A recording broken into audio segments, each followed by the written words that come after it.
안녕하십니까. 한국보험계리사회 계리실무기준원 원장을 맡고 있는 임창원입니다.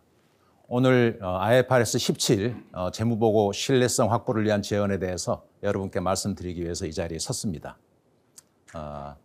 오늘 정말 뜻깊은 자리인데요. 2023년도가 IFRS 27 회계제도가 도입되고 나서 최초로 보험회사들이 재무제표를 작성을 하고 또 외부 감사인들이 감사를 진행해서 실제로 공시가 되었습니다. 많은 일들이 일어났고 처음 경험하다 보니까 어려움이 아주 많았다고 생각이 됩니다. 그래서 오늘 우리 정승원 팀장님께서 말씀하신 말씀에 이어서 제가 개인적으로 경험했던 내용들과 그리고 제 주변에서 이렇게 전문가들과 논의했던 사항을 바탕으로 이 IFRS 17 재무 보고의 신뢰성을 좀 더 개선하고 좀 더 나게 하기 위해서 어떤 것들이 있는가 이런 것들을 좀 상의를 한 바가 있고요. 저 개인적으로는 이제 오랫동안 시가평가를 기준으로 재무제표를 작성해온 외국계 상부사에서 제가 오랫동안 CFO로 일을 해왔었고 또 국제계리사회에서 IFRS 17과 관련된 여러 그 활동을 해온 그 경험을 이제 같이 녹여서 제가 오늘 발표 자료를 좀 준비를 하게 되었습니다. 발표 자료가 양이 좀 많을 수 있습니다만은 최대한 간략하게 압축해서 설명을 드리고 앞에 있는 내용들은 이제 주로 이게 사실에 관련된 문제들이고 그리고 나중에 우리나라에서 실제로 그 이슈로 떠올랐던 문제들을 좀 제 의견을 곁들여서 말씀을 드리고 마지막으로 어떤 식으로 우리한테 어떤 기회가 있는가, 무엇을 더 잘할 수 있는가 이런 점들에 대해서 말씀을 드리도록 하겠습니다.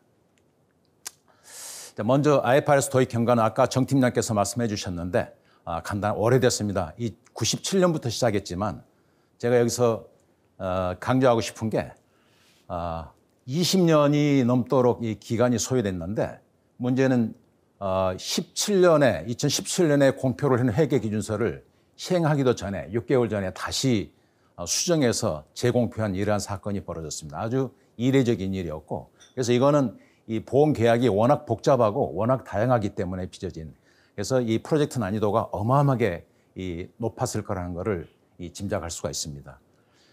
그래서 이 IFRS 17을 도입하면서 뭐를 기대를 했느냐. 국제회계기준위원회는 두 가지를 이용했죠. 유용하고 투명한 정보 그리고 국제적으로 일관성을 유지하는 회계 실무 이 두 가지를 강조한 바가 있습니다. 그래서 바로 이어서 국제회계기준위원회에서 영향분석 보고서를 내면서 이 IFRS 17의 효익이 뭐고 IFRS 17의 도입 비용이 뭔지 이거에 대해서 간략하게 보고서에 담았는데요. 이 국내 상황을 살펴보면은 이 국내에서는 신지급여력제도 KICS가 동시에 시행이 됐기 때문에 더 어려웠고요.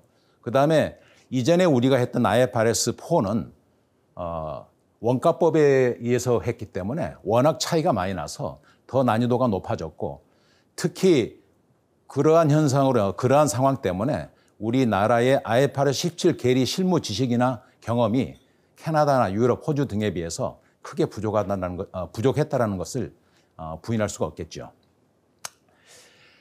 바로 이어서 2021년 6월에 이 GPPC라는 그러니까 글로벌 회계 법인들의 집합이죠. 거기에서 이 GPPC 위원회에서 보험회사의 감사위원회에 보내는 서신을 준비해서 보고서로 발행한 바가 있습니다. 그 내용은 간단하게 이 IFRS 17이 시행됨으로 인해 가지고 보험회사들 재무제표가 어마어마하게 복잡해졌고 어려워졌다.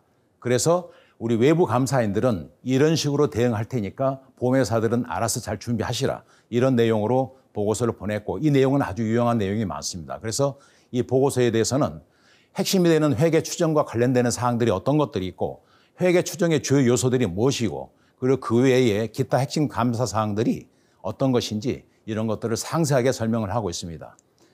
그러니까 제가 간단하게 이제 지금까지 우리나라에서 해왔던 내용들을 잠깐 살펴보면은 아직 우리나라에서는 자꾸 계리적 가정에 대해서 이야기를 많이 하고 있는데 가정은 그 중에 일부이고 그다음에 시스템과 프로세스의 추가적인 개선도 필요하고요.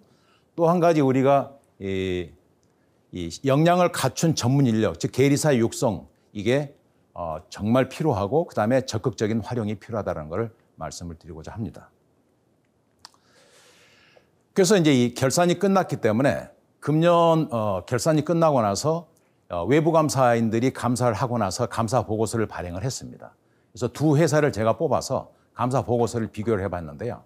하나는 이제 외국계 생보회사고, 그래서 이 외국계 생보회사를 보면은 아까 GPPC 보고서에서 했던 내용들이 대충 비슷하게 여기에 포함이 되어 있습니다. 그래서 핵심 감사 사항이 보험계약 부채의 평가고, 그 이유는 이행현금 흐름이나 보험계약 마진이 굉장히 복잡하다라는 거, 모델링 기법을 쓰고 중대한 추정을 하고, 그리고 그래서 이러한 핵심 감사 사항을 감사에서 어떻게 다루었느냐 이런 내용들을 상세하게 감사 보고서에서 다루고 있습니다.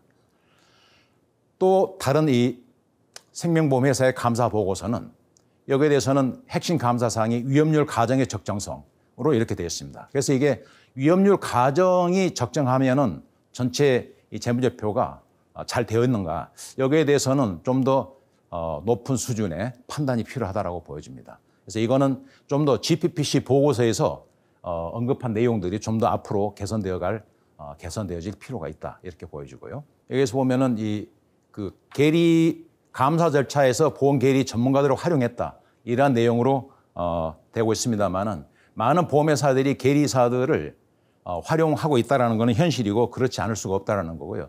그래서 이 점에 대해서는 국제회계기준위원회에서도 충분히 인지하고 있고, 그래서 이 IFRS 17의 개발에 관해서는 국제회계기준위원회와 국제계리사회가 아주 오래전부터 협력을 해왔습니다. 그래서 2012년에 최초로 양해각서를 체결을 했고 매 3년마다 갱신해서 가장 최근에 2021년에 개정이 된 바가 있습니다. 그래서 두 기관의 공동 관심사가 이 회계 기준은 재무보고 항목의 측정 근거, 그리고 계리 기준은 재무보고와 관련된 계리적 조언에 대해서 두 기관이 서로 상호간의 작업을 지원한다. 이러한 내용으로 구성이 되어 있습니다.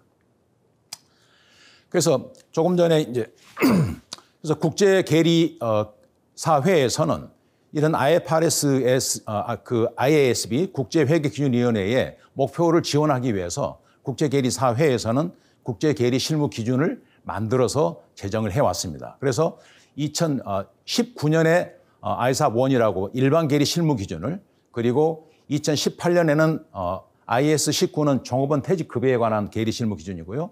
그리고 2019년 11월에 IFRS 17에 관련된 계리 실무 기준을 실제로 만들어서 제정을 해서 발표한 바가 있고, 그래서 보시는 바와 같이 캐나다, 영국, 호주 등에서 이렇게 만들어진 계리 실무 기준들을 전부 다 채택을 했고요. 우리 한국보험계리사에도 계리 실무 기준을 이러한 채택을 한 바 있습니다.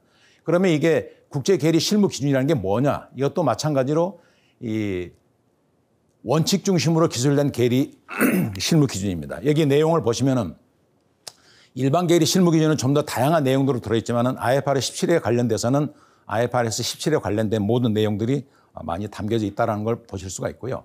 IFRS 17의 계리 실무 기준이 ISAP4라고 되어 있는데 이게 이제 원칙 중심의 기준이거든요. 그런데 국제계리사회가 이거 외에 실제로 IFRS 17에 관련된 계리 실무를 채택할 수 있도록 계리 실무 교재, 계리 실무 노트를 만들어서 제정을 해가지고 2021년 8월에 발표를 했습니다. 그래서 이것도 많은 나라들이 이 교재를 채택을 해서 각 나라의 계리사회 회원들에게 전파를 하고 있고, 호주도 그렇고 캐나다도 그렇고 그렇습니다.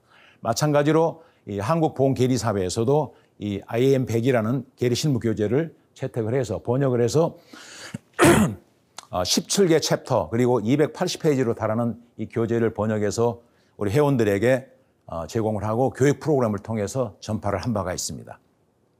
그 내용은 아래에서 살펴보신 바와 같이 IFRS 17에 관련된 모든 계리 실무를 망라하고 이 작성을 하신 계리 실무 저자들은 국제적으로 아주 저명한 실무 경험을 많이 가지고 있는 전문가들이 참여를 했다는 걸 말씀드리겠습니다.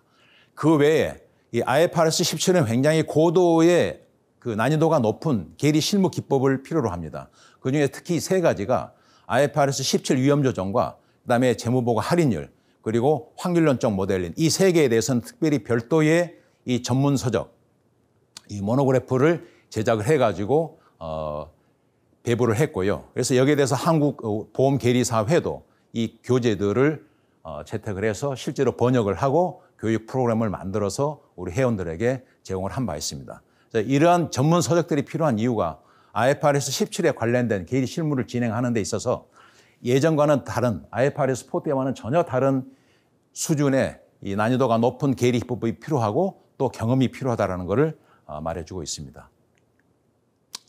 그래서 국제계리사에서 이와 관련해서 IFRS 17이 2017년에 기준서가 발표한 이후에 바로 2020년 9월에 IAE의 IFRS 17 재무보고의 품질 확보에 관한 보고서를 낸 바 있습니다. 그래서 이 보고서가 IFRS, IASB죠. 그다음에 국제회계기준위원회, 그다음에 국제감독관협의회, 그다음에 국제감사협의회 위원회, 또 세계은행, IMF 이런데 그리고 회계법인에 전부 발송되어 있는데 이 내용이 아주 세 가지로 갖춰져 있습니다. 첫 번째, IFRS 17 계리 실무는 계리 보고서를 작성하고 자격을 갖춘 계리사가 확인 서명하고 그리고 그 내용을 감사인이 내부 감사 증거로서 활용할 수 있으면 좋겠다. 그리고 계리 실무 기준을 정하고 그거를 준수할 때만이 높은 수준의 전문성을 발휘할 수가 있고 그리고 자격을 갖춘 계리사가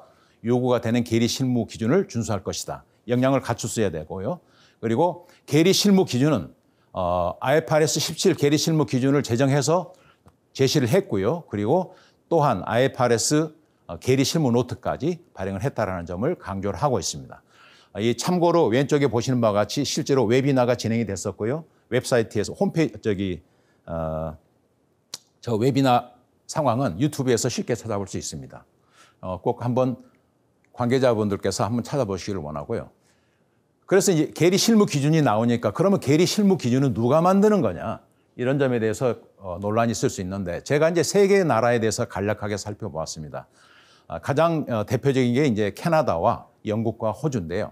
캐나다는 계리 실무 제정 기구가 이제 OPOB라는 계리 실무 감독 원이라고 볼 수가 있는 거고요. 그래서 이거는 이 캐나다 계리사회의 정관에 따라서 실제로 설치가 되어 있습니다. 그래서 APOB에서 ASB라는 계리 실무 기준의 원원을 이제 운영을 하고 있고 그리고 한 가지 이제 특징은 캐나다 계리사회는 캐나다 계리사회법에 의해서 법에 의해서 지지를 받고 있다라는 거고요. 그다음에 이 계리 실무 기준에 보면은 일반 계리 실무 기준, 보험 계리 계약 실무 기준이 있는데 이 파트 1000과 파트 2000은 아까 전에 말씀드렸던 국제 계리사회의 일반 계리 실무 기준과 그다음에 IFRS ISA4 보험계약 IFRS 17 보험계리 실무 기준과 정확하게 일치한다는 겁니다. 그래서 캐나다 계리사회에서는 따로 IFRS 17에 관련된 계리 실무 기준을 따로 제정하는 게 아니라 국제계리사회의 계리 실무 기준을 그대로 채택하고 있다는 것을 알 수가 있습니다. 물론 한국보험계리사회에서도 ISA1, ISA3, ISA4를 채택을 했습니다. 번역해서 회원들에게 보급을 했고요. 또 교육 프로그램도 반영이 되어 있습니다만은 다만 실무적으로 강제가 되지 않기 때문에 관심도는 아직 낮다라고 볼 수가 있고요. 다음은 영국의 사례인데 영국은 FRC라는 별도의 이 실무 재무 보고에 관한 실무 기준 제정 기구가 따로 있는데 여기는 이제 Financial Reporting Council은 계리뿐만 아니라 회계와 감사, 계리 세 가지를 아울러서 하고 있는 제정 기구이고요. 그 중에서 계리에 관한 거는 이 영국 계리사회와 협업을 같이 하고 있고 그래서 영국 계리사의 역할을 또한 감독하는 역할도 하기도 하고 있습니다. 그래서 영국 계리사회와 FRC가 협동을 하고 있다는 거고 여기에 그러면 FRC에 제정한 계리 실무 기준과 또 IFO 영국 계리사회에서 하는 두 가지가 영역이 좀 다른데요. 그래서 FRC에서 하고 있는 이 계리 실무 기준 타스 100이나 타스 200은 아까 캐나다와 사례와 유사하게 일반 국제 계리사회의 일반 계리 실무 기준과 그리고 IFRS 17 계리 실무 기준과 아주 유사하거나 내용이 같거나 또는 같다라는 것을 말씀드릴 수가 있겠습니다. 그래서 여기에서 영국 계리사회의 역할은 회원들이 계리 실무 기준을 충실하게 준수하도록 조치를 하고 그다음에 이 FRC의 활동을 지원하고 회원들에게 필요한 계리 실무 지침을 제공하는 역할을 맡고 있다고 볼 수 있겠습니다. 마지막으로 호주의 경우에는 호주 계리사회 자체가 계리 실무 기준의 재정기구 역할을 하고 있고 또한 회원들을 교육하는 역할까지 같이 하고 있습니다. 그래서 계리 실무 기준의 목록을 보면은 윤리 기준, 전문가 기준, 계리 실무 지침 이런 것들이 쭉 있는데 여기에 나오는 이 계리 실무 지침에 프랙티스 가이드라인으로 이름으로 되어 있는 것들이 실제로 국제계리사회가 제정한 ISAP 1과 ISAP 4, 그러니까 일반 계리 실무 기준과 보험 계약 회계 계리 실무 기준을 같이 그대로 100% 똑같이 가져가고 있다는 걸 알 수가 있습니다. 그래서 계리 실무 기준에 관련돼서는 이 세 개의 나라가 오랫동안 이 시가평가에 의한 계리 평가 작업을 오랫동안 이 세 개 나라들이 공통점이 계리사회에서 오랫동안 관여해왔다는 거고 최근에 와서 독립적인 계리 실무 재정기구가 만들어지고 있지만은 어쨌든 보험계리사회와 긴밀한 연결 관계가 직간접적으로 연결이 돼 있고 또한 여기서 만든 계리 실무 기준이 전부 다 국제계리사회에서 국제회계기준위원회와 MOU를 통해서 협력을 통해서 만들어진 계리 실무 기준과 똑같거나 유사하다 이 점을 말씀을 드리겠습니다. 여기에 관련돼서 한국보험계리사회의 역할을 말씀을 드리겠습니다. 간단하게. 그래서 이게 한국보험계리사 IAK로 명명이 된 IAK가 사실은 2013년부터 준비를 해왔다라고 말씀을 드리고 싶습니다. 그래서 2013년에 한국보험계리사가 국제계리사회의 정회원으로 처음으로 가입을 하게 됩니다. 그리고 그러면서 일반 계리 실무의 기준을 그때 채택을 했고요. 그래서 이 계리 실무 관행에 대한 획기적인 변화 요구에 대응하기 위해서 이렇게 했고요. 또한 동시에 감독 당국의 관점에서 봤을 때 그때 처음으로 시가평가를 하기 위한 현금 흐름 추정에 관한 기법이 필요했기 때문에 현금 흐름 방식 보험료 산출 체계를 도입을 했고요. 동시에 그때 보험계리사 시험 과목이 까만색으로 된 수학, 보험법, 경제, 회계, 보험수리 영역에서 빨간색으로 표시된 계리 모형, 계리 리스크 관리, 연금 수리, 재무 관리, 금융공학 등의 이러한 IFRS 17에 관련된 계리 실무를 수행하는 데 필요한 계획 기법들이 2차 시험 과목에 추가로 저걸 삽입해 넣었고요. 그래서 이건 감독 당국의 노력이고 이거는 당연히 국제계리사회의 공고사항이기도 했습니다. 그래서 이게 국제계리사회의 정회원으로 가입할 수 있는 조건이기도 했고요. 그런 다음에 이제 2015년에 퇴직연금에 관련된 거, 2021년에 실제로 IFRS 17 보험계약 계리 실무 기준을 한국보험계리사가 채택한 바가 있습니다. 그리고 그 이후로도 한국보험계리사에는 여러 가지 다양한 활동을 전개를 해왔고요. 앞으로도 이 국제계리사회가 권장하는 계리 실무 기준을 완전하게 준수하도록 우리 회원들을 독려하고 격려해 나갈 거고요. 그다음에 이 국제계리 실무 기준을 만들어놨다 해서 그거를 준수하기 위해서는 역량이 있어야 되고요.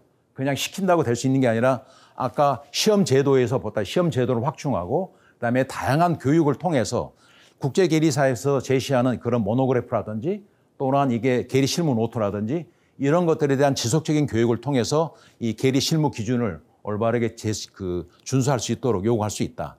이때 이 계리 실무 기준에 대해서 살펴보면은 IFRS 4가 이게 이제 번역해서 실제로 우리 회원들에게 전파한 바가 있습니다만은 그래서 이거는 국제계리 실무 기준은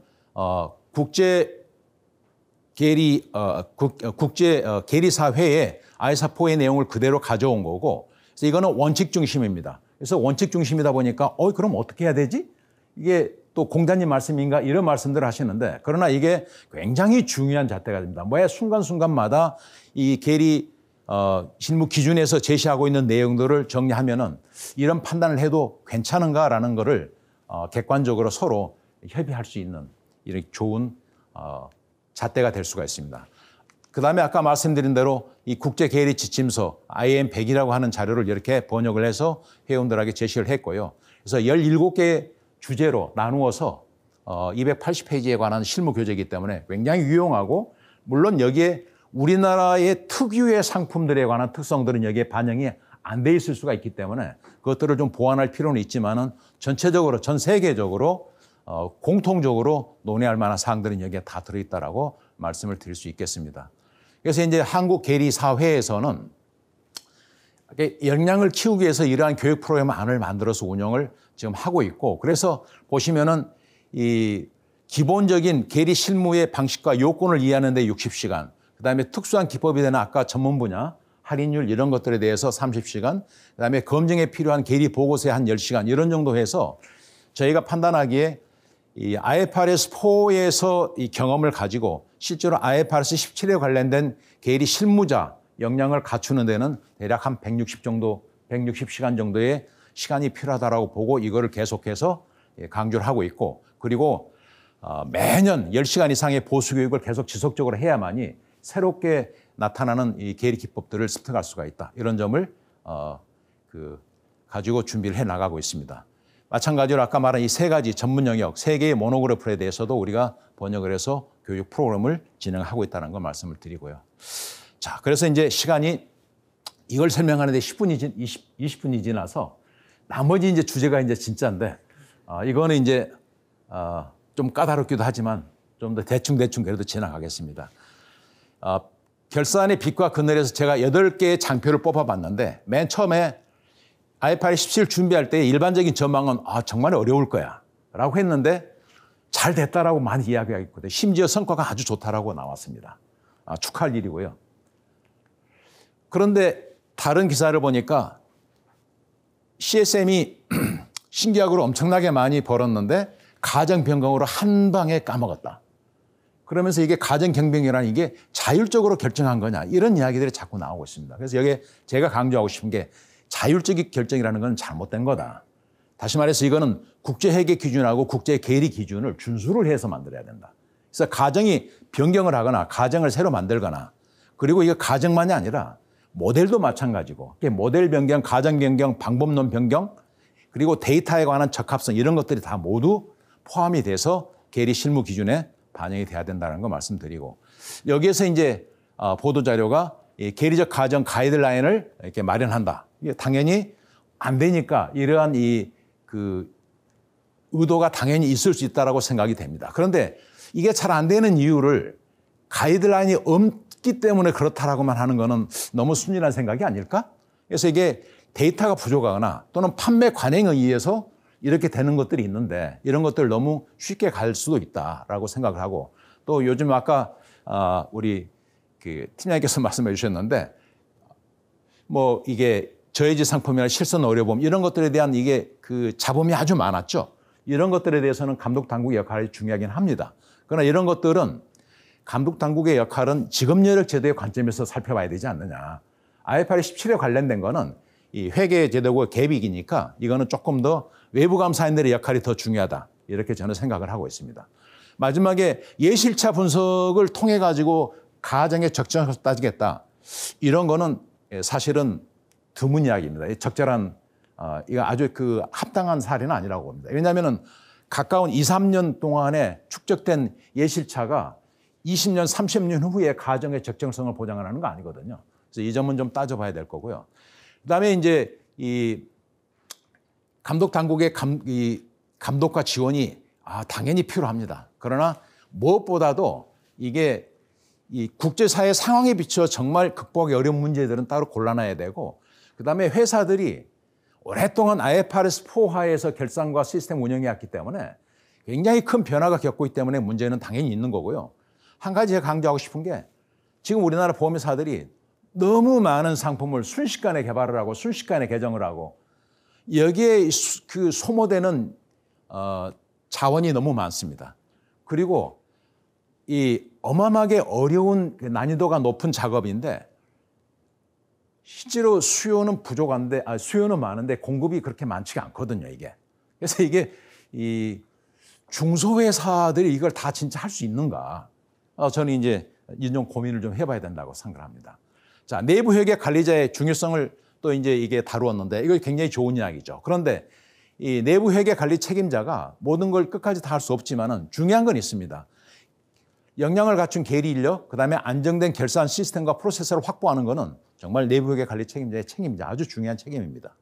두 번째로 외부 감사인과 정확하고 활발한 의사소통을 통해서 문제점을 선제적으로 해결해 나가야 합니다. 마지막 순간에 하는 것은 안 좋고요. 그다음에 상품이나 영업 정책에 대해서 이게 재무 상태에 미치는 영향에 대해서 선제적으로 파악하고 대응을 해야 된다. 그래서 아주 중요하고, 그다음에 이제 이 IFRS 17 이야기할 때 항상 계리적 가정 현금흐름 모델 이런 것들을 이야기하고 있는데, 저는 CFO가 만능은 아니기 때문에, 그래서 여기에서 역량을 갖춘 계리사가 서명한 계리 보고서를 적극적으로 활용할 것을 아주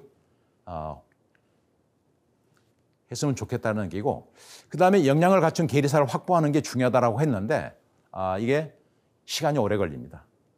시간이 오래 걸리고 이 점에 대해서는 우리가 인정을 해야 된다라고 생각을 합니다. 그래서 이게 상품 개발에 과도하게 이게 편중되어 있는 인력도 좀 배치를 하고 재교육도 좀 많이 해야 되고, 특히 중소규모에 대한 약간 배려도 좀 필요하지 않은가 이렇게 생각을 하고요. 그다음에 또 일부 상품에 대해서 계리적 가정 문제를 자꾸 이야기하고 있는데, 잘 들어보면 이거는 사실 상품 설계의 문제일 수가 있습니다. 상품 설계가 예를 들어서 계약 유지율이 좋아지니까 수익성이 나빠지더라. 이건 굉장히 이상한 컨셉이거든요, 이거는. 그다음에 이제 어떤 것들은 손해율 가정이 나빠지니까 보험계약의 수익성이 개선된다? 이것도 이상해요. 이런 거는 이 가정의 적정성 문제가 아니라 모델과 함께 살펴봐야 된다. 이런 점을 제가 간단하게 말씀을 드리고요.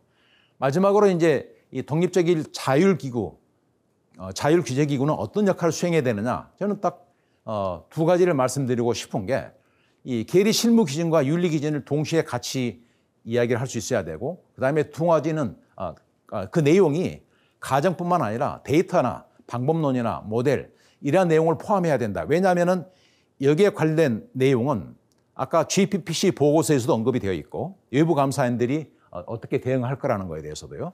그다음에 국제계리사회의 국제계리 실무 기준에도 똑같은 내용들이 언급이 되어 있습니다. 이런 점을 좀 말씀을 드리겠습니다. 그래서 이 자율규제기구에 대해서 법적 근거를 갖추는 게 좀 중요하다고 보여집니다.